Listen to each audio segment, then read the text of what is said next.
we are. I turned down here at the next block. Thanks, mister. I'll get off there.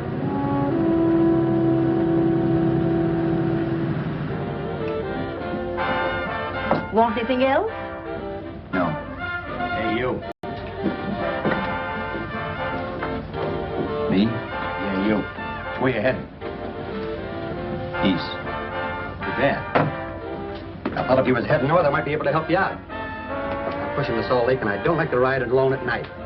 I'm one of those guys that got to talk or I fall asleep. Oh. Sure, now my partner, he's got Lou to keep him company, but I ain't got nobody at all. Where you coming from? West. Yeah, sure, I know, but where, L.A.? Maybe. Got a cousin out in L.A. You don't say. Yeah, he's been out. So you're not much of a talker, are you? My mother taught me never to speak to strangers. Oh, a wise guy. So what? Okay, don't get sore. Just trying to be sociable, that's all. Hey, Glamorous. You change for a dime, will you?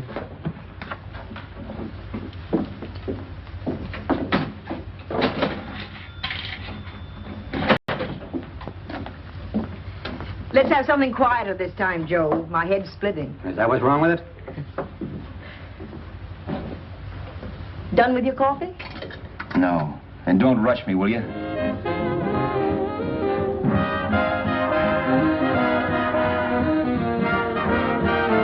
Hey, turn that off. Will you turn that thing off? What's eating you now? Yeah, what's eating you? That music, it stinks. Oh, you don't like it, huh? No, turn it off. Oh, wait a minute, pal. That was my nickel, see? This is a free country. And I play whatever I want to. Okay. Sure, and if you don't like it, you don't have to listen to it. And you can leave here anytime you want to. Okay, I'm sorry I asked. First good piece played tonight and you don't like it. Some people just ain't got any good taste.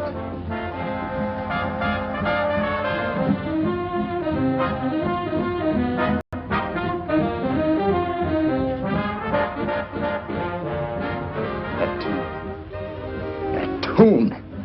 Why was there always that rotten tune? Following me around, beating in my head, never letting up. Did you ever want to forget anything? Did you ever want to cut away a piece of your memory or blot it out? You can't, you know. No matter how hard you try. You can change the scenery. But sooner or later, you'll get a whiff of perfume or somebody will say a certain phrase or maybe hum something. Then you're licked again. I can't believe that you're in love with me. I used to love that song once. So did the customers back in the old Break of Dawn Club in New York. I can't remember a night when I didn't get at least 3 requests for it. Sue, she was always selling it too. Those were the days.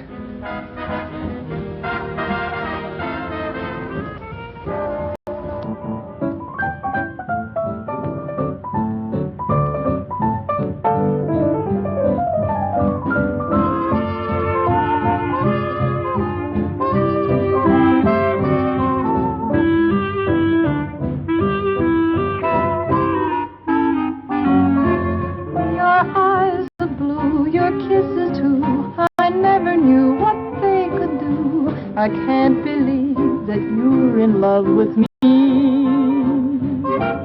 You're telling everyone you know that I'm on your mind each place you go. They can't believe that you're in love with me.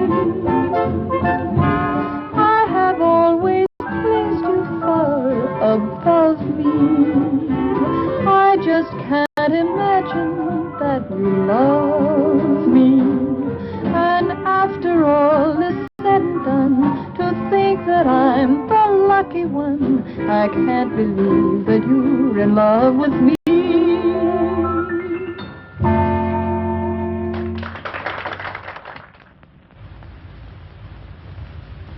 It wasn't much of a club, really. You know the kind. A joint where you could have a sandwich and a few drinks and run interference for your girl on the dance floor. I pounded the piano in there every night from 8 until the place closed up, which usually meant 4 in the morning. A good job as jobs went in those days. Then, too, there was Sue, who made working there a little like working in heaven. But how we felt about each other, well, there was nothing very unusual in that. I was an ordinary healthy guy, and she was an ordinary healthy girl, and when you add those two together, you get an ordinary healthy romance, which is the old story. Sure, but somehow, the most wonderful thing in the world.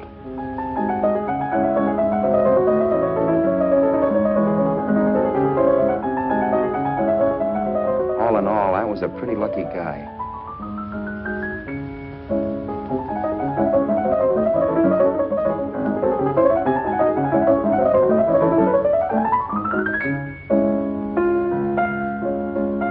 Mr. Paderewski, I presume. It's beautiful. You're going to make Carnegie Hall yet, Al? Yeah, as a janitor. I'll make my debut in the basement. I don't blame you for being bitter, darling, but you mustn't give up hope. Why, someday... Yeah, someday. If I don't get arthritis first. In the meantime, let's blow this trap.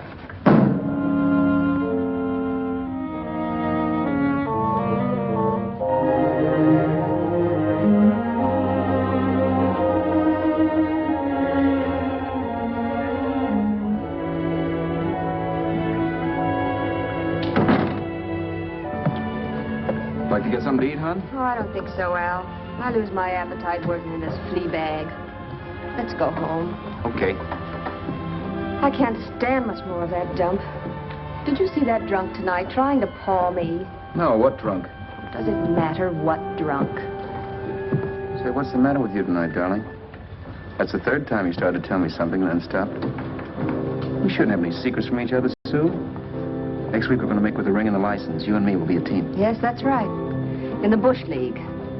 I don't get you. We've been struck out. It's a funny way to talk, darling. Don't you want to marry me?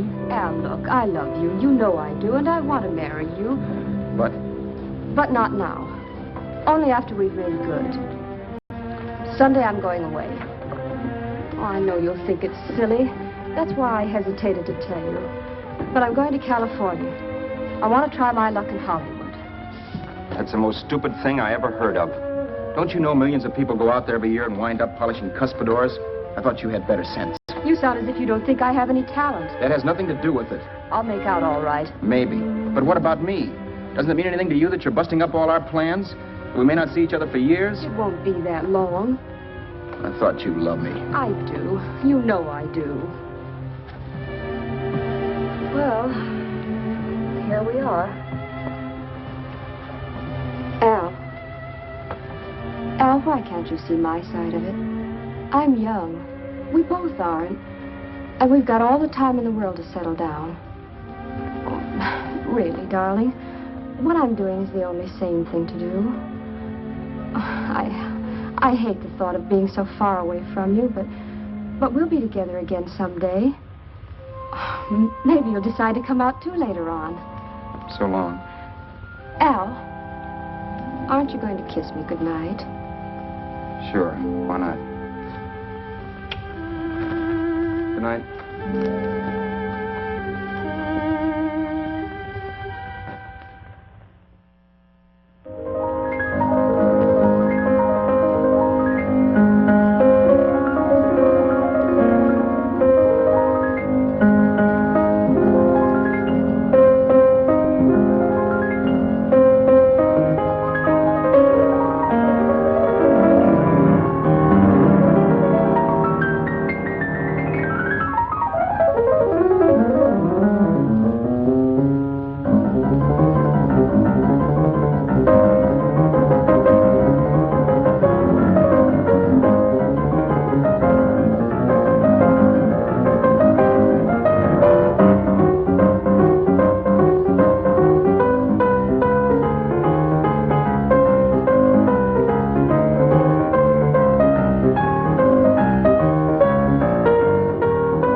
Roberts. You hit the jackpot this time. $10. Thanks.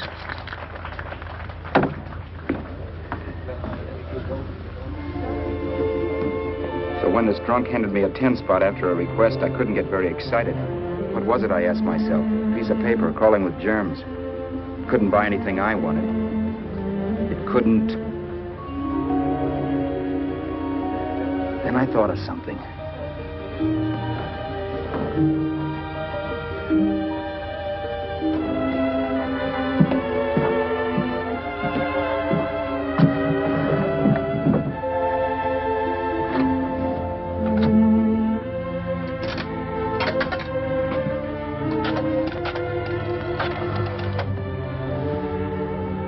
Long distance. I'd like to put a call through to Los Angeles. Miss Harvey. Sue Harvey, Harvey. The number is Crestview 65723.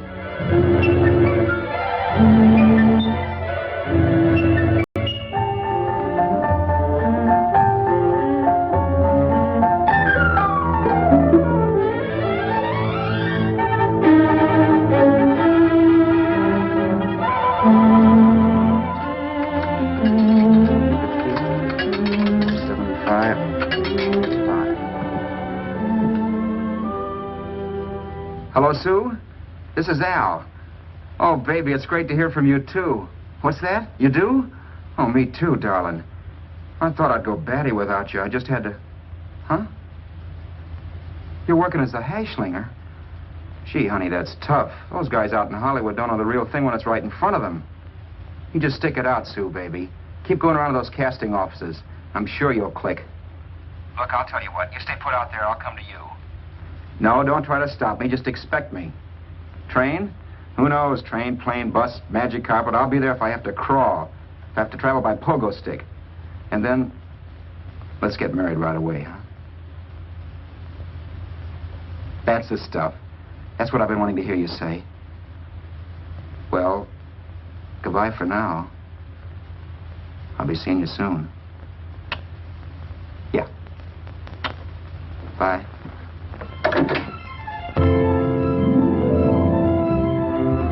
The only way I could cross country was to thumb rides.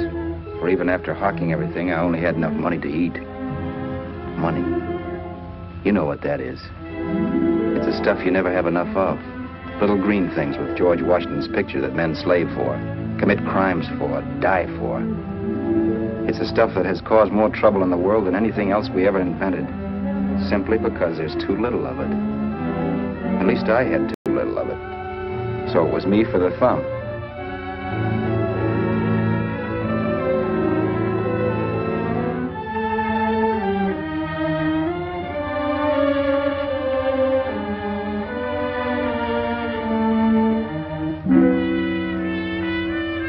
Ever done any hitchhiking? It's not much fun, believe me. Oh, yeah, I know all about how it's an education and how you get to meet a lot of people and all that. But me, from now on, I'll take my education in college or in PS 62, or I'll send $1.98 in stamps for 10 easy lessons.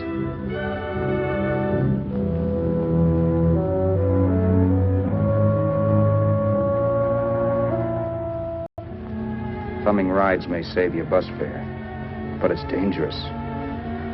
You never know what's in store for you. You hear the squeal of brakes. If only I had known what I was getting into that day in Arizona. Here, throw that in the back seat. Okay, let's go. Make sure that door is closed.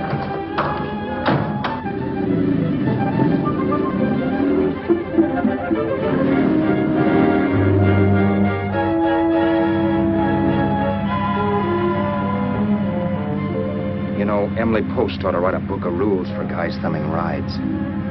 Because as it is now, you never know what's right and what's wrong.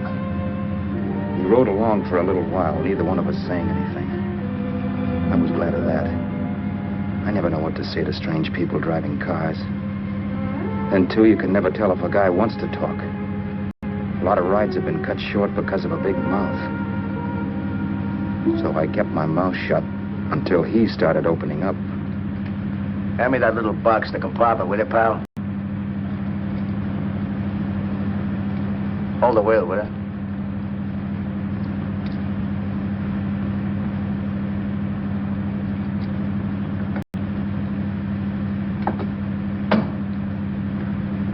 How far are you going? L.A. Wow, you're really traveling, aren't you? Yeah, but I don't expect to make it for a couple of years at the rate I've been promoting rides. Not much luck, huh? Sure, all bad. Not many people stop for a guy these days. Afraid of a stick-up, maybe. They can't blame them. Where you coming from? New York? Well, New York. You're in luck this time. I'm going all the way. Right through to Los Angeles. You drive a car? Sure. Whenever you're tired, let me know. I'll holler. I guess at least an hour passed before I noticed those deep scratches in his right hand. They were wicked. 3 puffy red lines about 1/4 of an inch apart. He must have seen me looking at them because he said, Beauties, aren't they? They're gonna be scars someday. What an animal. whatever it was, it must have been pretty big and vicious to have done that. Right on both counts, New York. I was tussling with the most dangerous animal in the world. A woman. She must have been Tarzan's mate. Looks like you lost the bout. Certainly wasn't a draw. You know, there ought to be a law against dames with claws. Yeah. I tossed her out of the car in her ear. Was I wrong? Give a lift to a tomato, you expect her to be nice, don't you? Yeah. After all, what kind of dame some rides? Sunday school teachers? Yeah. A little witch. She must have thought she was riding with some fall guy. And me, who's been booking horses around racetracks since I was 20. I've known a million dames like her. 2 million. Yeah. Stop the car, open the door. Take it on the Arthur Duffy sister, I told her. That's the stuff. As that was done, huh? But if you want to see a real scar, brother, get a load of this. Wow. I got that one dueling. Dueling? Yeah, we're just kidding, of course. My dad owned a couple of Franco-Prussian sabers. Kept them on the wall for decorations. Well, one day, the kid and I took them down when the old man wasn't around. Had a duel. He got me in the arm here. Pretty mean cut. Infection set in later. Yeah, I can see that. Now, give me that box again, will you? Yeah.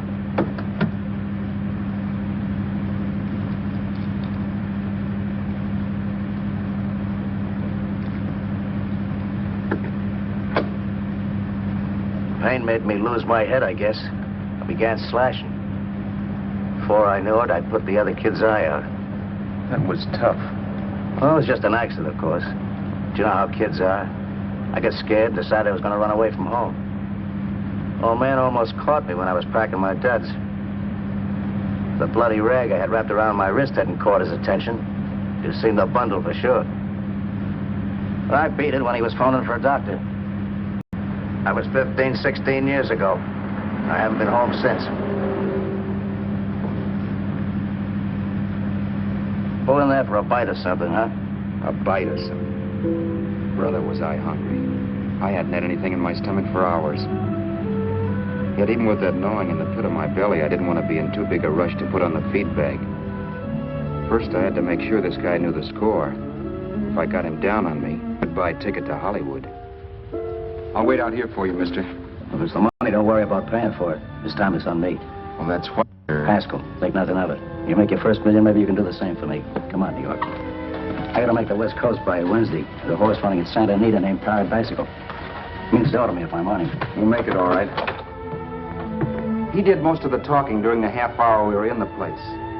I ate. He rambled on about his old man, whom we hadn't heard from since he ran away as a kid. Now he happened to become a bookie. And then all about how he got rooked in Miami. One race, 38 grand. They cleaned out my book. How do you like that? That was tough luck. Yeah, and I'm supposed to be the smart guy. Well, you just wait. I'm going back to Florida next season with all kinds of jack. And you watch those stinkers run for cover. Want anything else? No, thanks. I've had plenty.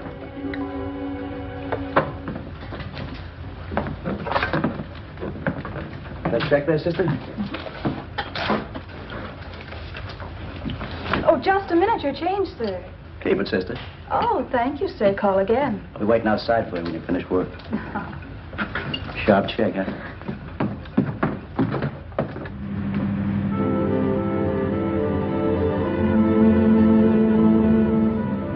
that night while Haskell slept like a log. After a while, I began to get sleepy myself. I was happy, though. Soon I'd be with Sue again. The long trip was practically over, and there'd be no more hoofing it down the concrete. I began to think of the future, which couldn't have been brighter if I'd embroidered it with neon lights. It was nice to think of Sue shooting to the top. It's amazing what a full belly can do to your imagination. Your eyes are blue, your kisses too. I never knew what they could do. I can't believe that you're in love with me. You're telling everyone you know I'm on your mind each place you go. I can't believe that you're in love with me.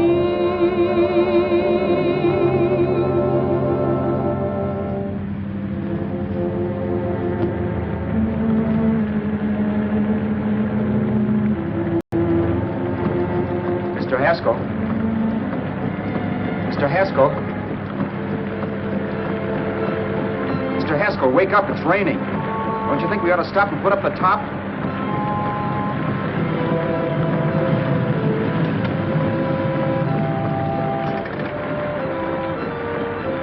Mr. Haskell, I'm going to put up the top.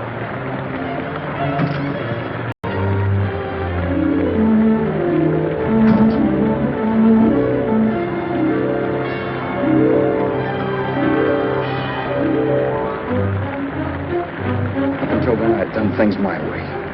But from then on, something else stepped in and shunted me off to a different destination than the one I had picked for myself. But when I pulled open that door... Mr. Haskell, what's the matter? Are you hurt? Are you hurt, Mr. Haskell? Start your sermon. I'll listen to it. But I know what you're going to hand me even before you open your mouths. You're going to tell me you don't believe my story of how Haskell died and give me that don't make me laugh expression on your smug faces. I saw at once he was dead, and I was in for it. Who would believe he fell out of the car? Why, if Haskell came too, which of course he couldn't, even he would swear I conked him over the head for his dough. Yes, I was in for it. Instinct told me to run, but then I realized it was hopeless. There were lots of people back down the road who could identify me. That gas station guy and the waitress. I would be in a worse spot then, trying to explain why I beat it. The next possibility was to sit tight and tell the truth when the cops came. But that would be crazy. They'd laugh at the truth. And I'd have my head in the noose. So what else was there to do but hide the body and get away in the car? I couldn't leave the car there with him in the gully. That would be like erecting a tombstone.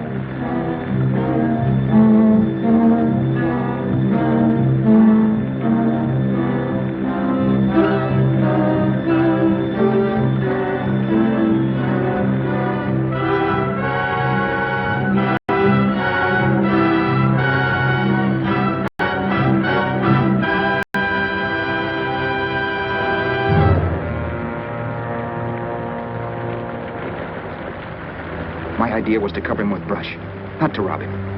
But then I remembered that even if I only drove the car for 100 miles or so, I would need money for gas. Besides, it was stupid of me to leave all that money on a dead man. Not only that, I'd have to take his driver's license in case I was stopped for something. I didn't like to think about it, but by that time I'd done just what the police would say I did, even if I didn't. My clothes. The owner of such an expensive car would never be wearing them. Some cop might pull me in on suspicion.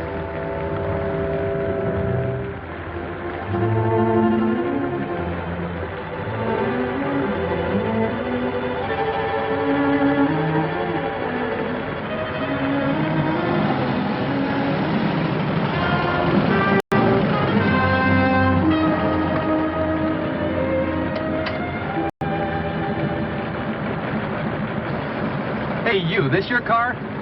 Don't you know better than to leave a car with the wheels halfway in the middle of the road? That's the way accidents happen. I'm sorry, officer. I was just putting up my top. I didn't think. Well, the next time, think. I'll let you go now, but watch your step in the future. I know that's a lonely stretch, but cars come by here once in a while, and we have plenty of crack ups. Thanks, officer.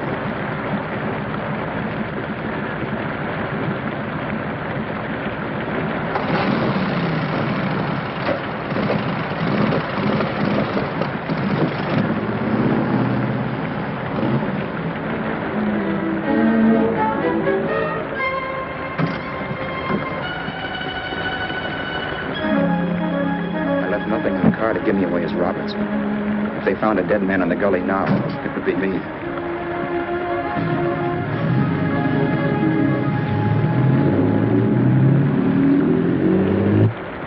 As I drove off, it was still raining, and the drops streaked down the windshield like tears.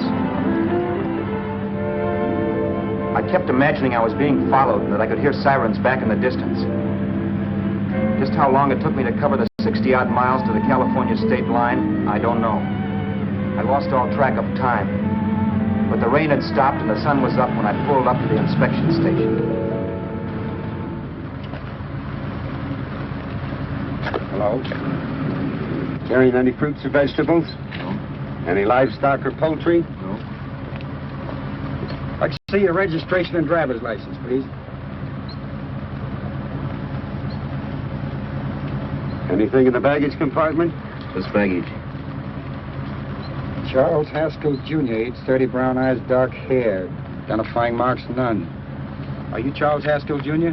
Yes. Well, remember, if you're employed and you stay over 30 days, you take out California plates.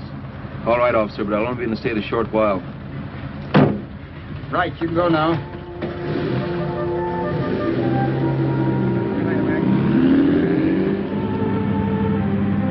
I couldn't drive any farther without some sleep. Cops or no cops, I knew I had to hit the hay and hit it hard. I was dead tired.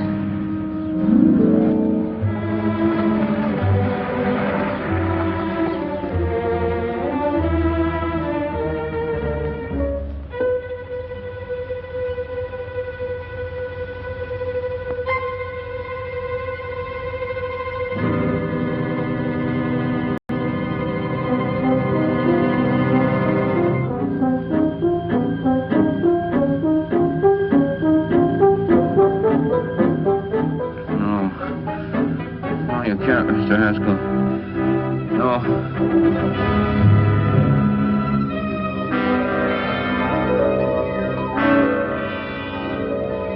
Mr. Haskell, you can't die. Don't think I did it. No, Mr. Haskell. No. No.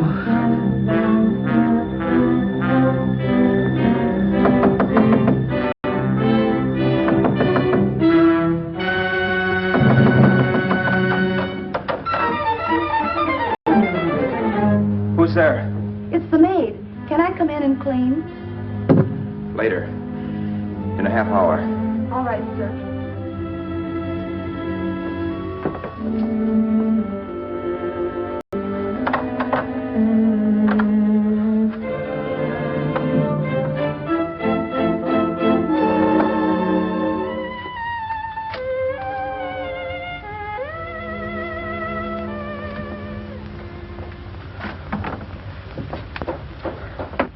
There was no time to lose.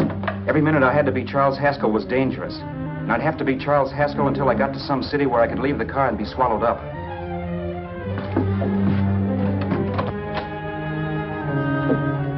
That meant driving the car as far as San Bernardino, maybe even to Los Angeles. In a little town I might be noticed, but in a city I should be safe enough. Then, after I ditched the car, I could go on to Sue. But those 5 minutes at the state line made me realize it might be a good idea to find out a little bit about Mr. Haskell. Then if anybody asked me questions, I could give the right answers. The first thing I found out was that I had $768. This was a lot of jack, but believe me, it was the kind of money I'd rather not have.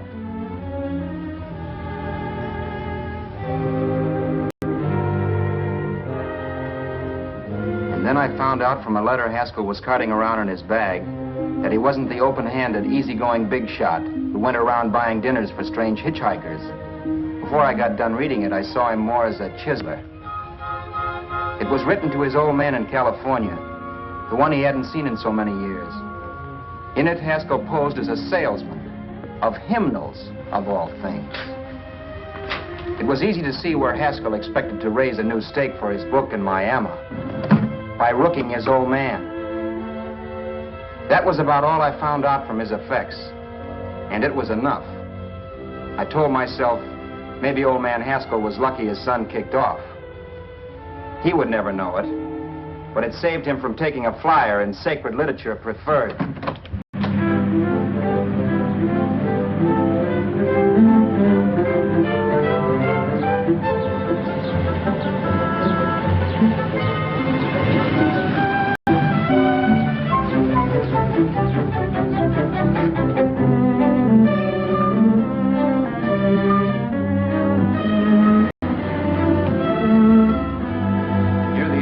Desert Center, I pulled up for water. There was a woman. Hey, you! Come on if you want to ride.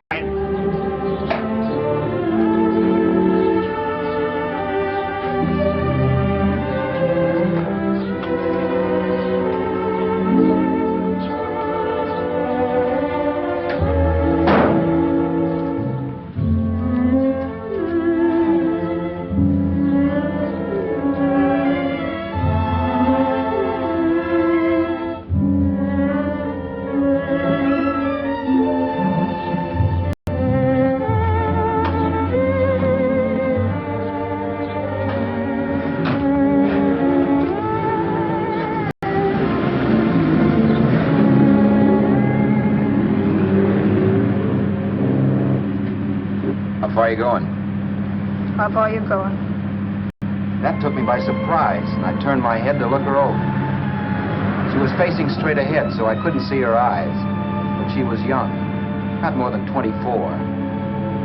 Man, she looked as if she'd just been thrown off the crummiest freight train in the world. Yet, in spite of this, I got the impression of beauty. Not the beauty of a movie actress, mind you, or the beauty you dream about when you're with your wife, but a natural beauty. A beauty that's almost homely because it's so real. Then suddenly she turned to face me. How far did you say you were going? Los Angeles? L.A.? L.A.'s good enough for me, mister. That's what I was afraid of. What'd you say? Oh, nothing, just thinking out loud. People get in trouble for doing that. What's your name? You can call me Vera if you like. You live in Los Angeles? No. Where are you coming from? Oh, back there. Needles? No. Oh, sure, Phoenix. You look just like a Phoenix girl. Are the girls in Phoenix that bad? The girl must have been pretty tired, because she fell asleep not 20 minutes after she stepped into the car. She lay sprawled out with her head resting against the far door, like Haskell. I didn't like that part of it much, but I didn't wake her up. It wasn't that this girl still worried me. I'd gotten over that funny feeling I had when she looked at me, which I put down as just my jangled nerves. With her eyes closed and the tenseness gone out of her, she seemed harmless enough. And instead of disliking her, I began to feel sorry for her. The poor kid probably had had a rough time of it. Who was she anyway? And why was she going to Los Angeles? And where'd she come from in the first place? The only thing I knew about her was her name. Not that it made any difference. A few hours more and we'd be in Hollywood. I'd forget where I parked the car and look up Sue. This nightmare of being a dead man would be over. Who this dame was, well, it was no business of mine. Where did you leave his body? Where did you leave the owner of this car? You're not fooling anyone. This buggy belongs to a guy named Haskell. That's not you, mister. You're out of your mind. That's my name, Charles Haskell. I can prove it. It's my driver's Save license. yourself the trouble, mister. Having Haskell's wallet only makes it worse. It just so happens I rode with Charlie Haskell all the way from Louisiana. He picked me up outside of Shreveport. You rode? You heard me. Then it all came back to me. All the talk about dueling and scars and scratches. There was no doubt about it. Vera must be the woman Haskell had mentioned. She must have passed me while I slept. Well, I'm waiting. My goose was cooked. She had me. That Haskell guy wasn't dead yet. He wasn't stretched out stiff and cold in any Arizona gully. He was sitting right there in the car, laughing like mad while he haunted me. Well? There was nothing I could say. It was her move. Vera, whatever her name was. It was just my luck picking her up on the road. It couldn't have been Helen, or Mary, or Evelyn, or Ruth. It had to be the very last person I should ever have met. That's life. Whichever way you turn, fate sticks out a foot to trip you.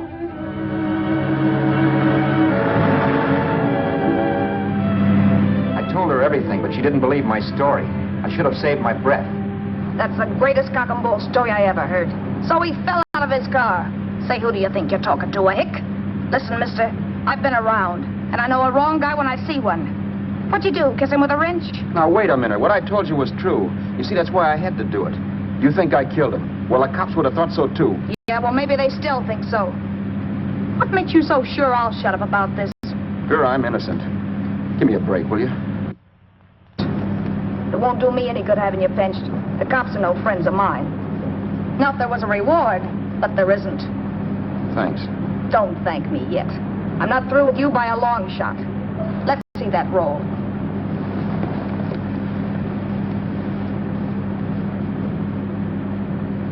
Is that all Haskell had?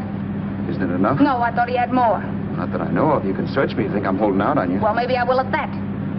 He told me he was going to bet $3,000 on a horse named Paradisical on Wednesday at Santa Anita. He was stringing you along. He meant 300. Maybe. Sure, $3, 300. He was a piece of cheese, a big blowhard. Listen, mister, don't try and tell me anything about Charlie Haskell. Remember, I knew him better than you did. Okay, then you knew he was a four-flusher. That explains the $3,000 bet. I'm not so sure he didn't have that $3,000. Why should I believe you? You got all the earmarks of a cheap crook. Now, wait a minute. Shut up. You're a cheap crook and you killed him. For 2 cents, I'd change my mind and turn you in. I don't like you. All right. Don't get sore. I'm not getting sore. But just remember who's boss around here. If you shut up and don't give me any arguments, you'll have nothing to worry about. But if you act wise, well, mister, you'll pop into jail so fast it'll give you the bends. I'm not arguing. Well, see that you don't. You know, as crooked as you look, I'd hate to see a fella as young as you wind up sniffing that perfume that Arizona hands out free to murderers. I'm not a murderer. Of course you're not. Haskell knocked his own head off. He fell, that's how it happened, just like I told you. Sure, and then he made you a present of his belongings. I explained why I had to do that. Doesn't make a difference one way or another. I'm not a mourner. I liked Haskell even less than I liked you. Yeah, I saw what you did to him. What do you mean? Well, scratches on his wrist. Sure, I scratched him. Oh, so you did. So your idea was to drive the car a little way, maybe into San Bernardino, and then leave it. You weren't going to sell it? Sell it? You think I'm crazy? Somebody else's car? See, all I want to do is leave it somewhere and forget I ever saw it. Not only don't you have any scruples, you don't have any brains. I don't get you. Maybe it's a good thing you met me. You'd have got yourself caught, sure. Why, you dope. Don't you know a deserted automobile always rates an investigation? Huh? Look, the cops find a car. Then they get curious. They wonder where the owner is. So, all right, they don't trace Haskell. They trace you. I never thought of that. The only safe way to get rid of the car is to sell it to a dealer. Get it registered under a new name. Say, stop at the next store. I want to get a bottle and do some shopping before we hit L.A. Okay. As soon as we find a place, I'll drop you off and pick you up later. Nothing doing. You're coming in, too. From now on, you and I are like the Siamese twins. Have it your way, but I don't get the point. The point is, I don't want you to get lost. I'm not going to beat it if that's what you're afraid of. I'll say you're not. Well, I'm going to see that you sell this car so you don't get caught. Thanks. Of course, your interest wouldn't be financial, would it? You would want a small percentage of the profits. Well, now that you insist, how can I refuse? 100% will do. Fine. I'm relieved. I thought for a moment you were going to take it all. I don't want to be a hog. A few hours later, we were in Hollywood. I was recognizing places Sue had written about. It struck me that far from being at the end of the trip, there was a greater distance between Sue and me than when I started out. Vera wasn't kidding with that Siamese twins crack. She rented a little apartment as Mrs. Charles Haskell. When I objected to this, she explained that it was on account of the car. A dealer might think something was funny if he called and found we were using different names.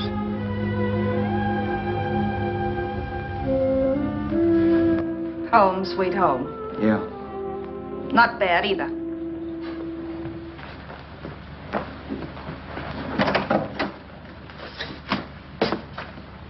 In case there's any doubt in your mind, I'll take the bedroom. Yeah. Sure is stuffy in here.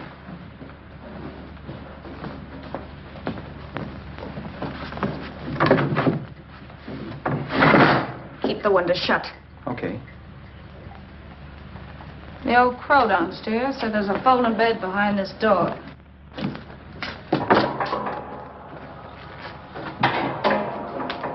You know how to work it? I invented it. Some joint. One can't have everything.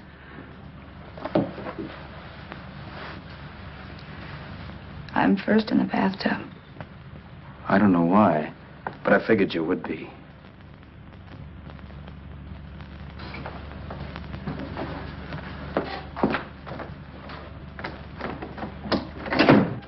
Boy, oh boy. It sure feels good to be clean again. I must be 10 pounds lighter. You must be. Well, hitching rides isn't exactly the way you keep your schoolgirl complexion. I wish that guy with the sax would give up. Gets on my nerves. Forget it. Have a drink. Aren't you afraid I might take you up on it?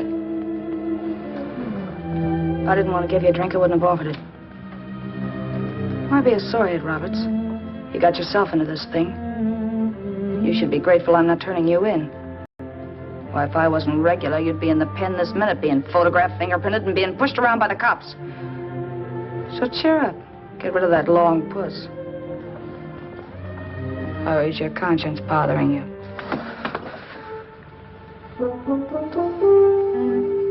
No. It isn't. Swell. That's the spirit. He's dead and no woman around to bring him back.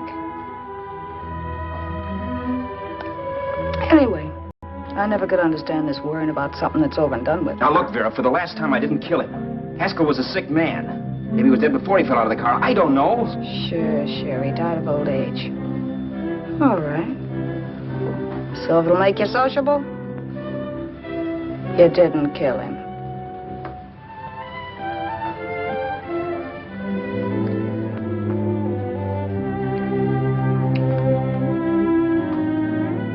Thanks.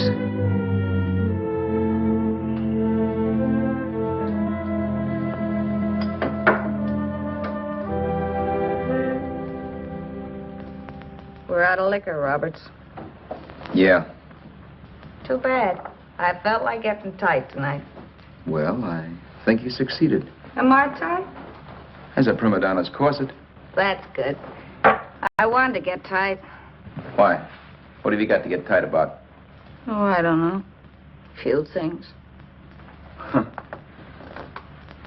You should have my worries. If I had your troubles, I'd stay sober.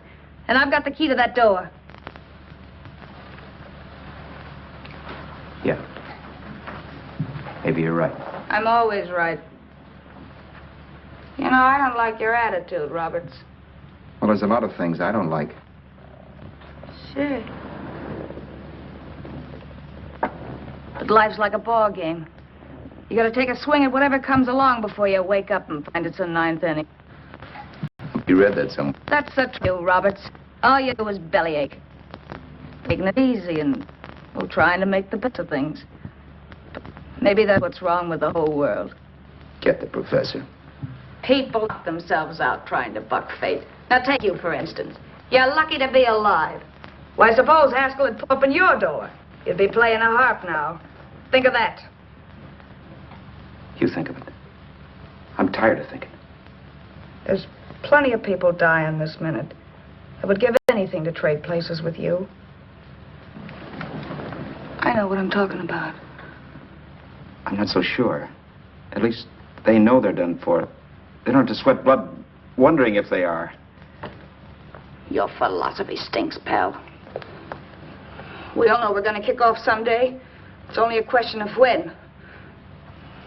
But what's got us on this subject anyway? We'll be discussing politics next. Yeah. Where'd you hide the butts? On the table, sucker.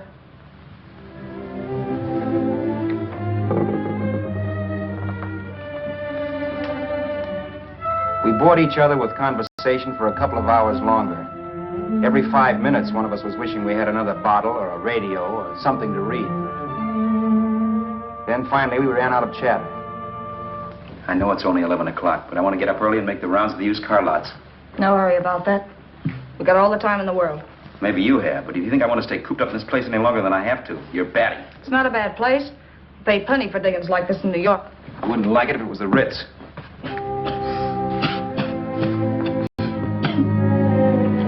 liquor. You got a mean cough. Ought to do something about it. I'll be all right. That's what Camille said. Who? Nobody you know. Wasn't that the dame that died of consumption? Yeah. Wouldn't it be a break for you if I did kick off? You'd be free with all Haskell's dough and car. I don't want to see anybody die. Not even me. Especially not you. One person died of me. If you did, well, that's all I need. You don't like me, do you, Roberts? Like you. I love you. My favorite sport is being kept prisoner. After we sell the car, you can go to blazes for all I care. But not until then.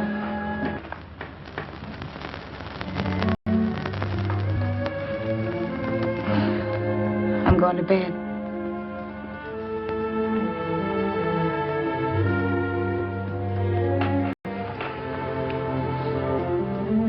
Good night, Roberts. Don't try and sneak away during the night. All the doors are locked. Anyway, if I find you gone in the morning, I'll notify the police.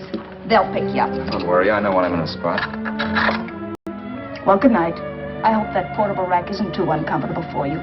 Don't lose any sleep over it, will you, Vera?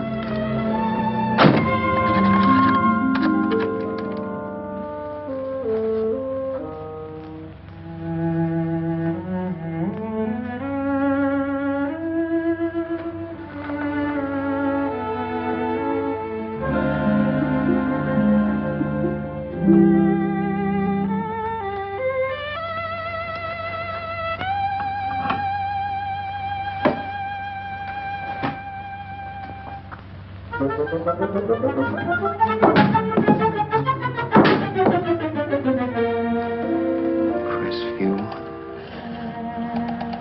6, 5, 7, 2, 3. Hello? Hello? Hello? Hello?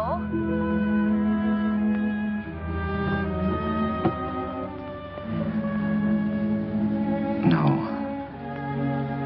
Not yet, darling. Tomorrow.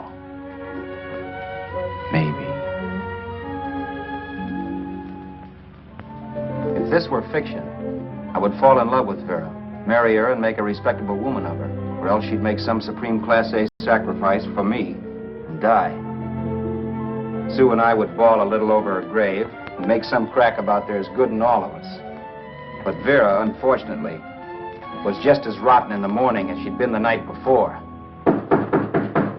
All right, I'm coming. Look, Vera, it's almost noon. So what? The dealers will be there all day? They'll be there all year, too, but there doesn't wait that long. Shut up. You make us like a husband. Well, do I rate a whistle? You sure do, but let's go. Let's go, let's go. I spent $85 in 2 hours preparing bait, and all you can say is let's go. Come on.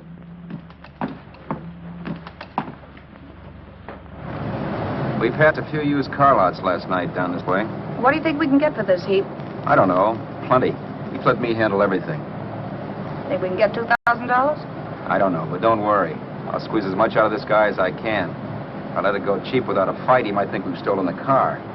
And listen, don't make any slips and call me Roberts. That'll cook us. I don't need you to tell me that. You better just sit by and keep your mouth closed. Remember, we're both in the soup if anything happens. Forget it and drive. You're my wife, Vera Haskell. Look, after the deal's closed, let's go back to that place on Hollywood Boulevard where I saw the fur jacket. I want to buy it. After the deal's closed, I'm saying goodbye to you. That's right, I forgot. I guess I'm getting kind of used to you. Well, that's a habit you could start breaking. Let's try this place in the middle of the block.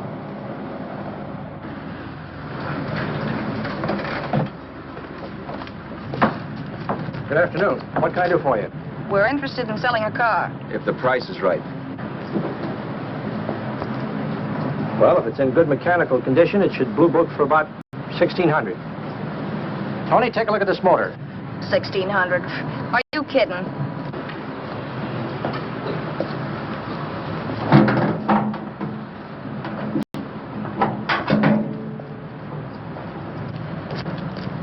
Well, maybe 1850. Before I let it go for 1850, I'll wreck it and collect the insurance first.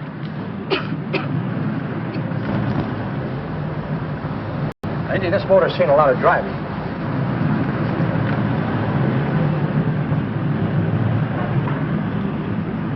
Well, the mechanic inspected the car. We haggled. At last, when we were all worn out, we hit a compromise. His price. Okay, it's a deal. All right, come in. We'll sign the papers. I have the ownership papers right here with me. Look, Vera, in the meantime, will you clean the dash compartment? There may be some stuff in it. All right, darling. $1,850. That dirty crook.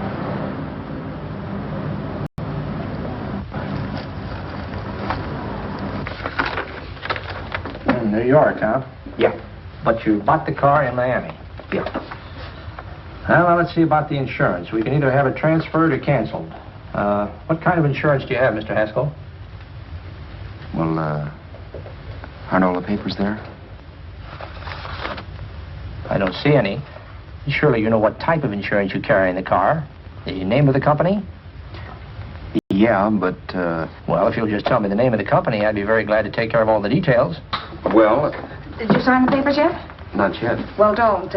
We're not selling the car. Well, wait a minute, Mrs. Haskell. Come on, darling. What's the matter? Change your mind? Yes, I'm sorry. I guess I have. But, Vera... Let's go.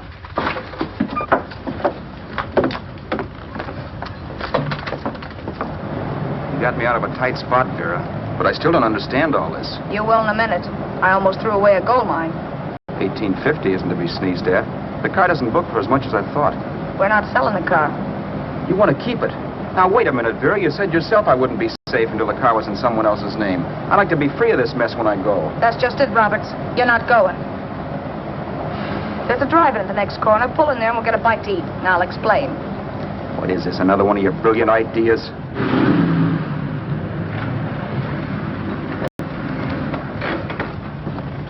Oh, may I take your order? Make mine a ham sandwich and coffee. And for you, sir? Oh, I don't care. The same. Thank you.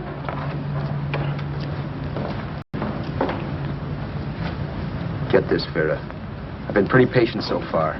I've done everything you asked me to do, but no more. Shut up. You've taken Haskell's money. And you can have the dough we get from selling the car. But you're not going to keep me a prisoner. It's a good thing I bought the paper. Take a look at that. Vera, I'm in no mood. Read that.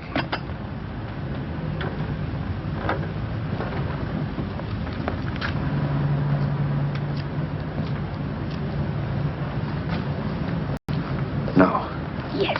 No, I won't do it. Yes, you will. You think I'm crazy? It's impossible, I tell you. Excuse me.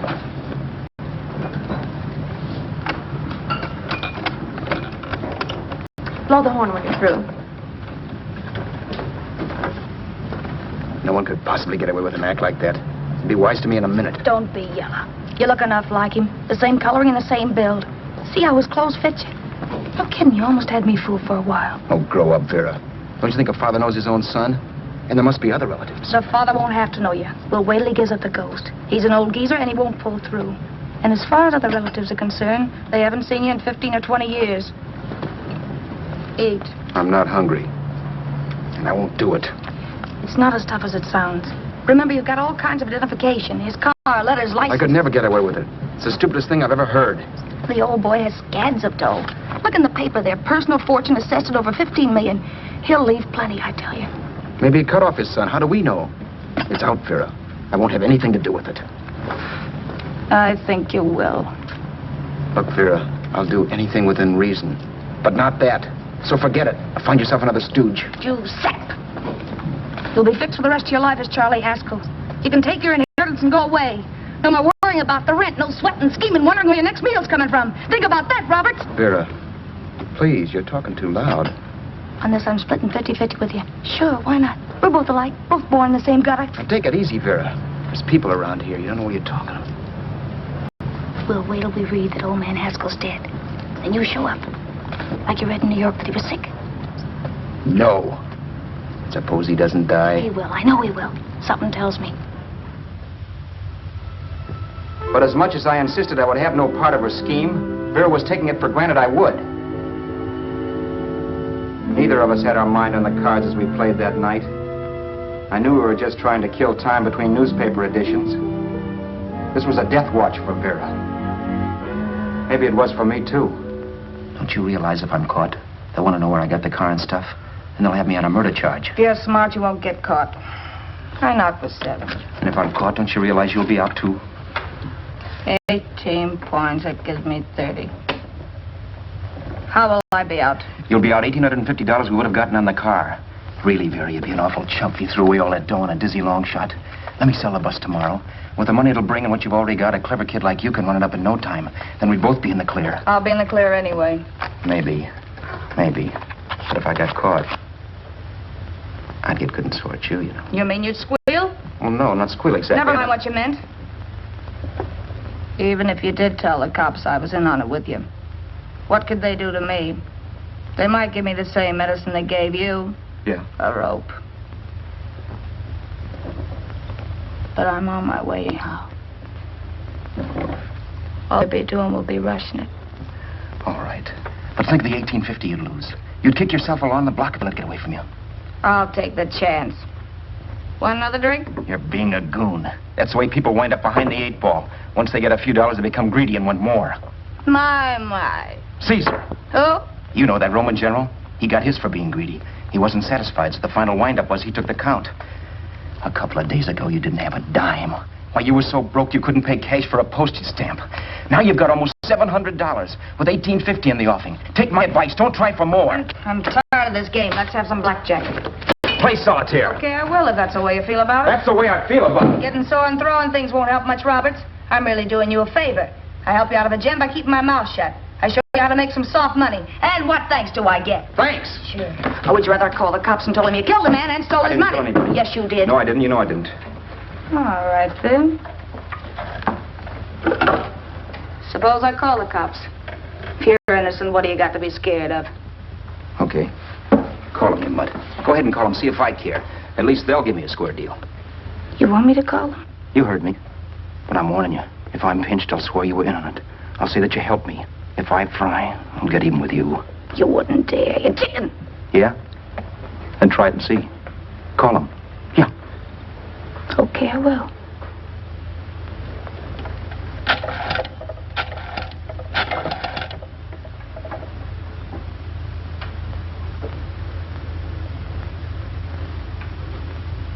Information? I want the number of the Hollywood police station. Okay, I got it. Thanks. Wait a minute, Vera. You wouldn't do that. Well, wouldn't do that, and I'll show you if I would. Take it easy now. Let's talk this over. This was early in the evening, and the conversation, while hectic, was at least pitched low.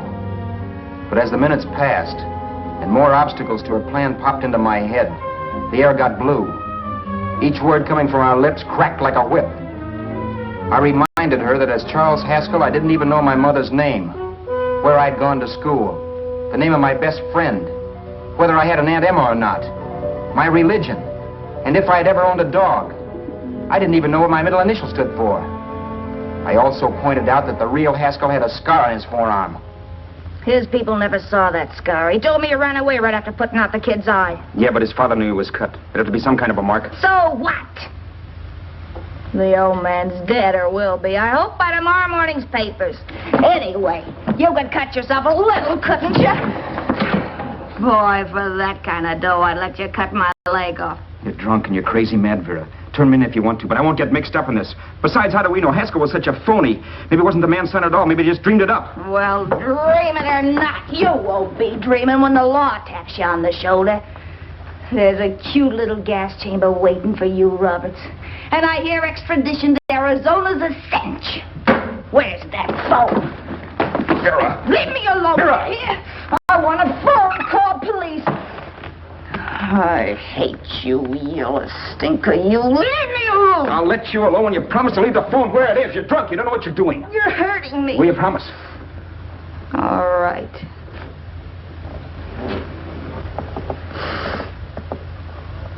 You hurt me.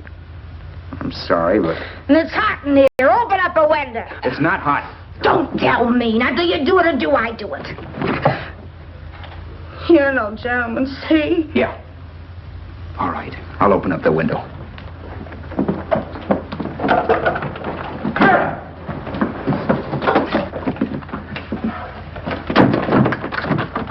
the door.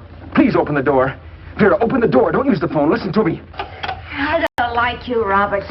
You're no gentleman, see? You hurt my hand, and I'm going to get even with you. If you don't open the door, I'm going to kick it down, Vera. Vera, don't call the cops. Listen to me. I'll do anything you say. Vera, let me in. I'll break the phone.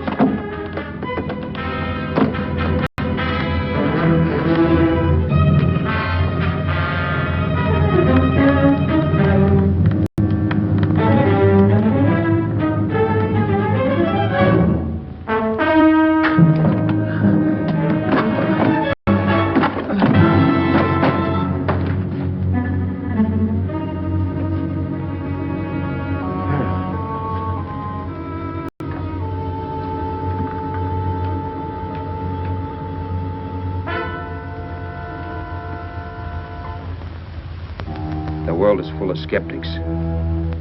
I know. I'm one myself. In the Haskell business, how many of you would believe he fell out of the car? And now, after killing Vera without really meaning to do it, how many of you would believe it wasn't premeditated? In a jury room, every last man of you would go down shouting that she had me over a barrel and my only out was force.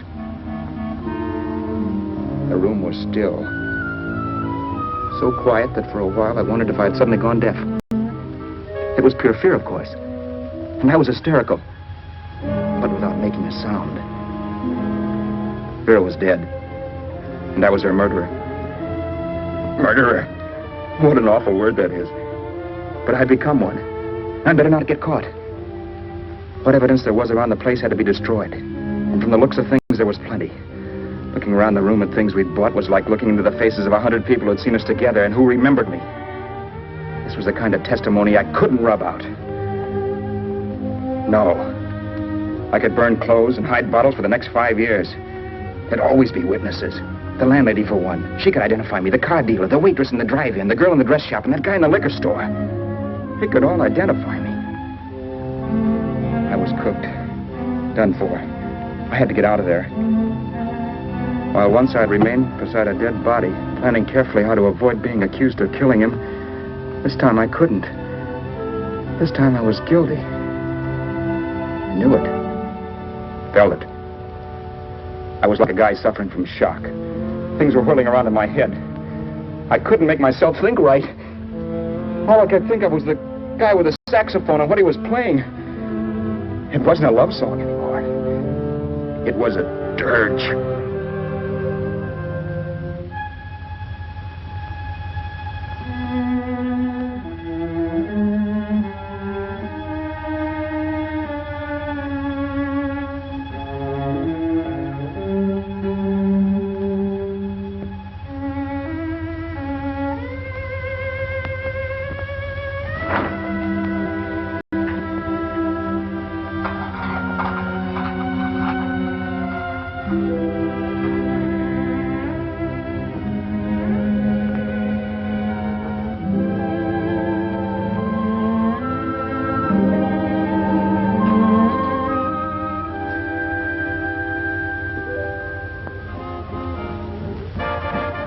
Problems weren't solved.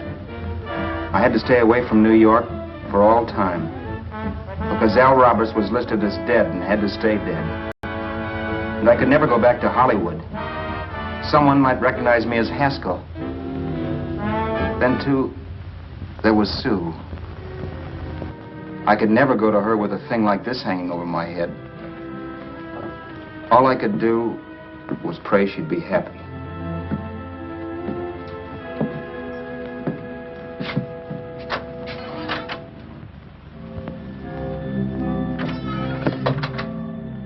I was in Bakersfield before I read that Vera's body was discovered. And that the police were looking for Haskell in connection with his wife's murder. Isn't that a laugh? Haskell got me into this mess, and Haskell was getting me out of it. The police were searching for a dead man.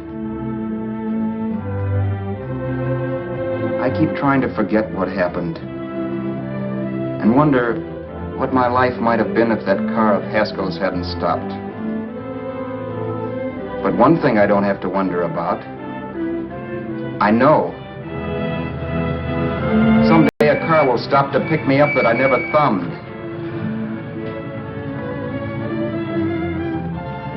Yes. Fate, or some mysterious force, can put the finger on you or me for no good reason at all.